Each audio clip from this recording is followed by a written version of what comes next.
how to ship cards today. I primarily sell cards on TCG Player. I do sell some on eBay, but TCG Player is the majority of what I do.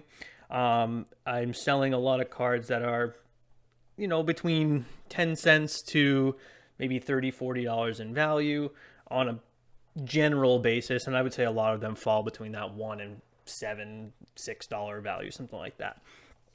So for the majority of these cards, we're going to be shipping them out just in a normal envelope. So this is something that is going to be the bread and butter of your TCG Player bulk style selling.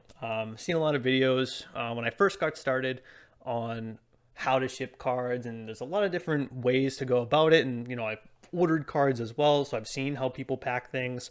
I think I've come down to a pretty good system, so I wanted to share it, as the selling of trading cards is honestly my hobby more than the playing of it. I enjoy this. So here's what I found in my about a year of selling, and I've had some really good feedback. No one has ever complained about a damaged card, crimped card, folded envelope, anything like that. I've got a lot of positive feedback on saying things that were well packed. So I think I've got a decent system down, and I'm going to continue to move forward with it, even though I do make little tweaks here and there.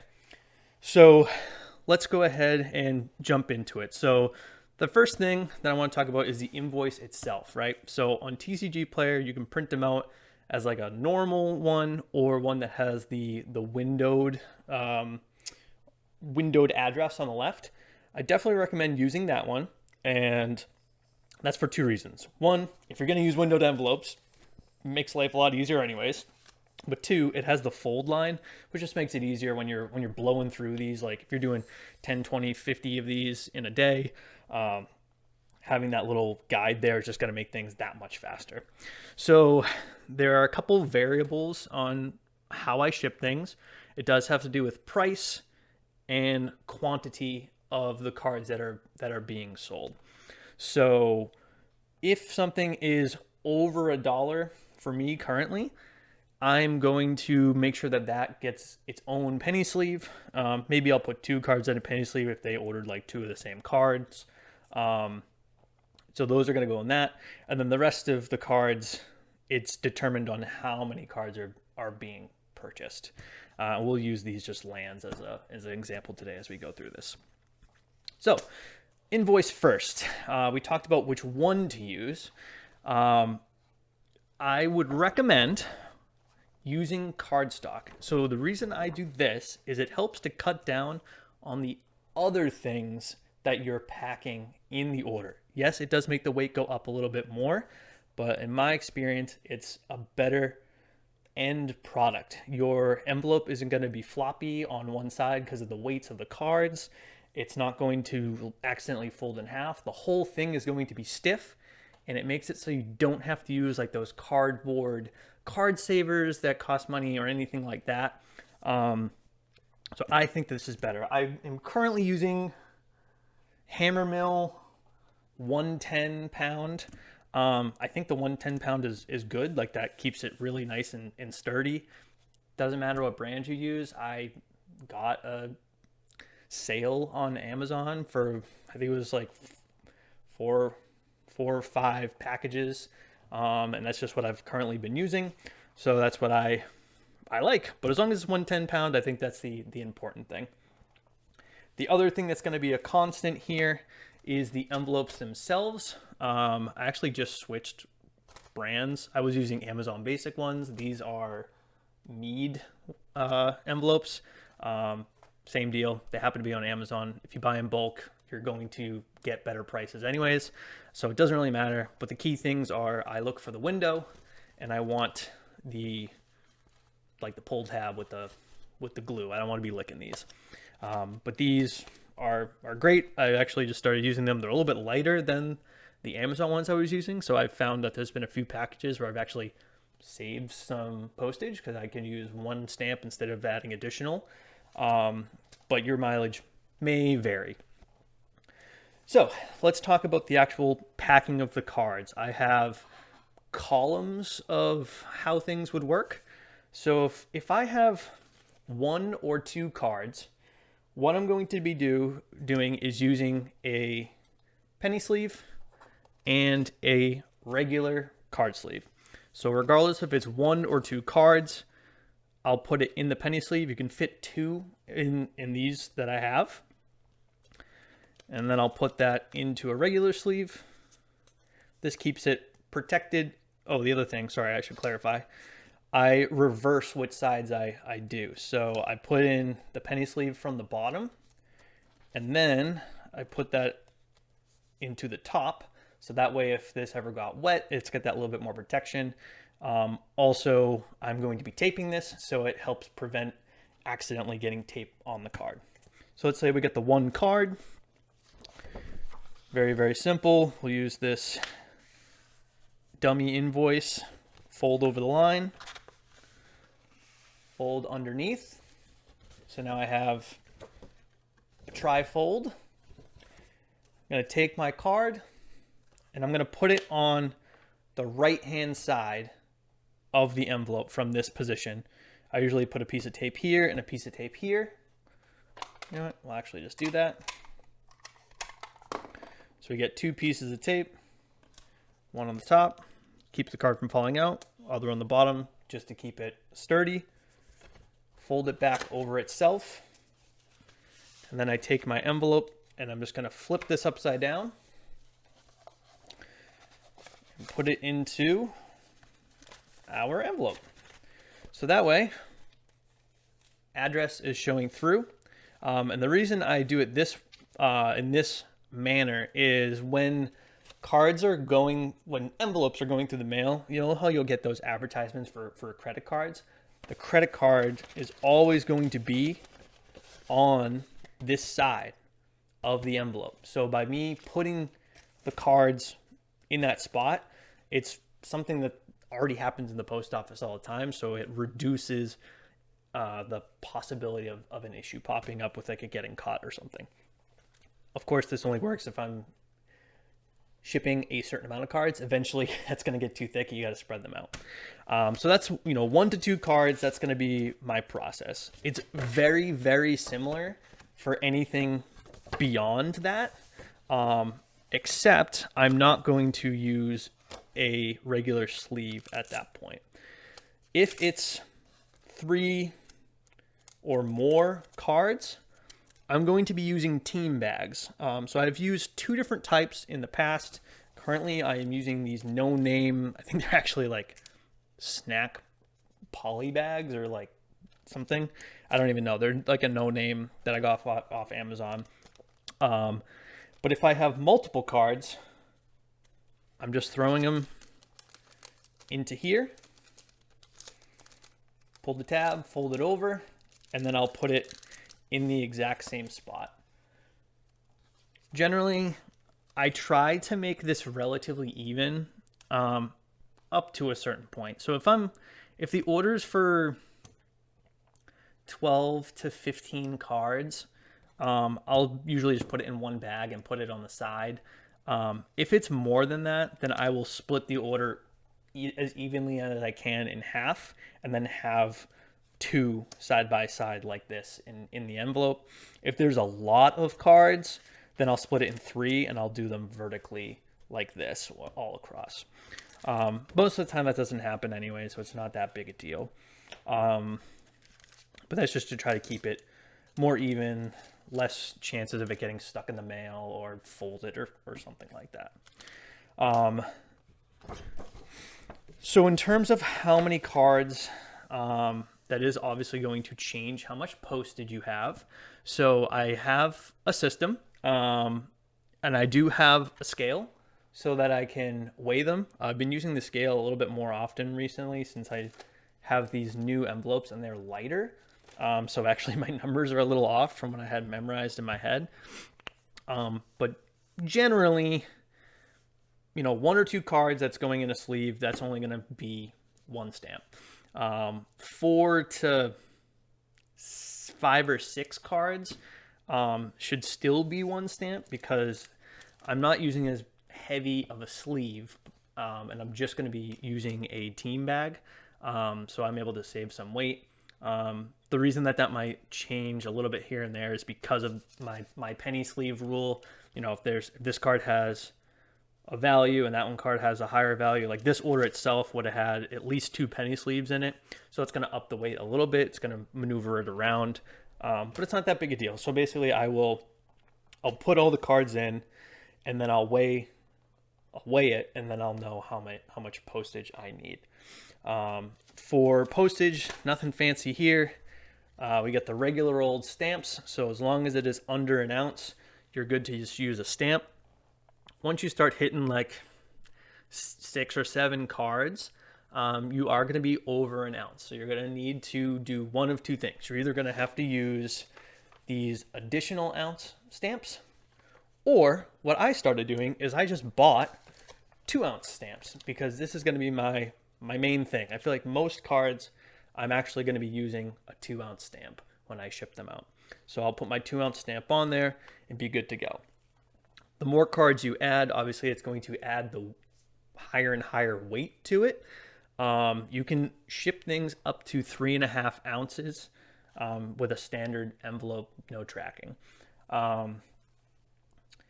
Generally, once I hit like 25 cards, I actually will change my system a little bit. Instead of using cardstock, I'll use just a regular sheet of paper, so that way I can save a little bit on the weight. At that point, I'm going to be having cards in 3 columns, so the flexibility of the order isn't as big a deal. And with that, I've had really good luck shipping. I think the most I shipped was like 52, 51 cards like that, all lower value. So it was one of those situations where someone cleaned out a lot of my floor price cards, so the whole order itself was maybe, I don't know, $5, right? And I don't want to pay to ship with tracking. That would just be all of my profit. So I'll use a regular piece of paper, line all the cards up, and then put the stamps on it. So if you're going up to 3.5 ounces, that would look like a 2-ounce stamp, and then you could put up to 2 additional 1-ounce stamps on it, so to get to 3 and then 3.5. So I have done that in the past, and there was one other situation where I ended up splitting the order because I had messed up my floor pricing, and I set them all to like 5 cents instead of 15, something like. I was messing around with floor prices, and anyways, there was a big order for like 75 cards, and it was not worth being able to put it in tracked because it was only a couple dollars. So I have experimented with shipping out 2 envelopes. I only did it one time, but it seemed to go well. So if I do that again in the future, definitely important to, on the invoice, write 1 of 2, 2 of 2, so that way the customer knows what they're going to be getting. And I also think I had put it on here as well. All right, so let's say you get your cards in here, you fold it up, you put it in there, you know exactly, you weigh it so you know what's going on. What I'll do is sometimes I'll put a piece of tape in each corner here if it doesn't look like it's sticking well. And I do have a card stamp that I will stamp on the top of the invoice or on the envelope. Honestly, that becomes a little hit or miss just based on how many I'm selling. If I'm only packing 3 or 4 orders, sure, everyone's getting a stamp. But if it's a day where I have 50, I'm just trying to get through this as fast as possible. All right, so let's talk about what if there's something that's a little bit higher value, right? I'm going to want to protect that a little bit more. So if a card is, I'd say like over $10, I start utilizing these semi-rigid cardic sleeves. And what I'll do is I'll put the card in a penny sleeve and throw it into here. These fit perfectly in the folded area of this. It does add weight. If you're shipping 1 to 2 cards, put them in a penny sleeve, put them in this. It should still be under an ounce.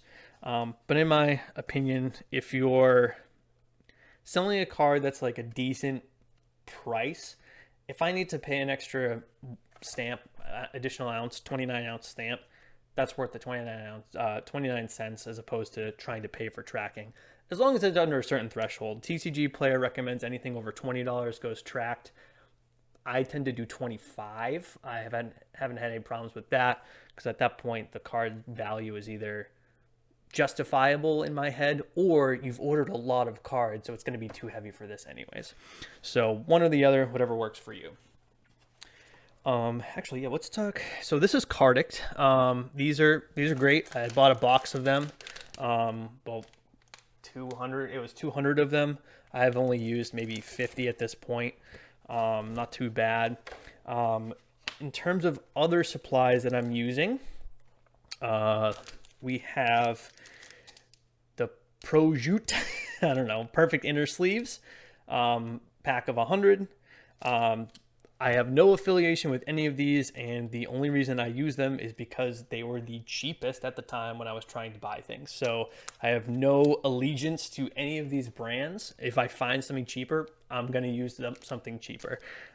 These have been working great for me, though. I think I have like 1,500 total of them. And so I got them really cheap because I bought a decent amount of them. Same story with these card sleeves. They're Miclero, 100 pack. I think I have 1,000 of these. So these are good. And then I have my team bag. So as I mentioned, I'm currently using some no-name ones, but I have used these in the past. So this is the one I'm currently using, which is the one that we demonstrated. They are Seal Fresh, 100% food grade self-sealed poly. That doesn't really matter, but it's a 3x4 inch and it was 1,000 count, so nice and cheap. I have also used these cardboard gold team bags. They're a little bit wider, so what I've ended up having to do is if I'm only shipping 10 15 cards, I'll have to fold the edge over to keep it tight so the cards don't slosh around.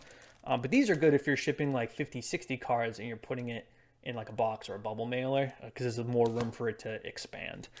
So I still use these. I think I had bought 1,000 of them, kind of the same deal, and I have, I don't know, maybe 500 left. I use these for a while until I decided to try to find something thinner. I might go back to these, unsure, but regardless, team bags of some sort, that's going to be important for you. Okay, last scenario, before I start talking more pricing of things, is going to be if it's a lot of cards or expensive cards, right? A combination of both. They're going to have to be shipped out. They can't go in an envelope. So what I do is I have these bubble mailers. These are great. And you do have to buy tracked shipping on it, but what I'll do is very, very similar. I'll still print out the same thing, still going to fold it the same way. I'm still going to tape in the cards the same way, whether that's, one expensive card in a Cardict, or if there's, 50 cards, something like that, fold them over itself, and then into the envelope it goes. For these, you could just go to the post office and go to the counter and purchase what you need for postage.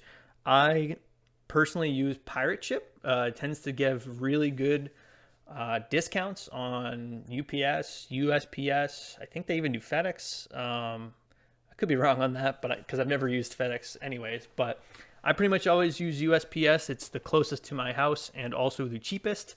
Something like this is going to cost anywhere from, I don't know, like $4.50 to $6 if it's really heavy and going completely across the country. So in my mental math, I usually just say $5. It's not too bad. All right, let's talk prices now. How much does this all cost? Because you do need to factor that into what you're doing. Here's my little cheat sheet that I just keep on my desk. This has been written up for a little while now. So we have our card stock, 6 cents. I think I actually have 5 cents now because I bought some more in bulk. Envelopes are about 4 cents. Inner sleeves cost about, and I round up all of these, so the math might be like 1.25 cents. All right, well, I write 2 cents. 2 cents for that. Card sleeves, 3 cents. Team bags, 2 cents. You got to use some tape. So tape, 2 cents. If I need to use a semi-rigid card holder, these come out to 14 cents. Our our stamps are going to be 78 cents for a standard stamp, and then the additional ounces are 29 cents each. I forgot to write it down, but these bubble mailers, I believe, are 24 cents. But then for the labels on these, you have to use like this. I use the sticker labels, and if you go to UPS, you can order them for free. So those don't even cost anything. So altogether, I would say my normal order cost me about $1.21, because on average I'm going to be using an additional ounce stamp or a 2-ounce stamp, which means that I'm selling enough for it just to be a team bag. So that's the cardstock, the envelope, the team bag, the couple pieces of tape, and our 2-ounce stamp comes out to $1.21 on average. Sometimes it's going to be more because you have to put additional stamps on it, or you need to use 2 or 3 team bags, or maybe you have to use more inner sleeves. It's going to be moving around, but this is what it's generally going to look like for me. Okay, so from there, all I do is I print them out and ship them out from there, and then you start the whole process over again. So I hope this was really helpful for you. If you're just getting started, don't feel intimidated by it. It's not that bad, and you can figure things out as you go. Definitely start out with some envelopes and some paper. Your combinations of the inside that you put in there, it's totally up to you. I've seen people use the binder card holders, and they'll just cut off the squares and use that. You can use just regular old sleeves, or just penny sleeves, whatever works for you. This is what I've just found to be helpful. So thanks so much for watching. Let me know how you do your shipping. Is there anything that I'm completely missing, or am I on to something with the portions of this, of the like card stock and so forth, or am I completely missing the mark? But yeah, let me know, and we'll see you in the next video.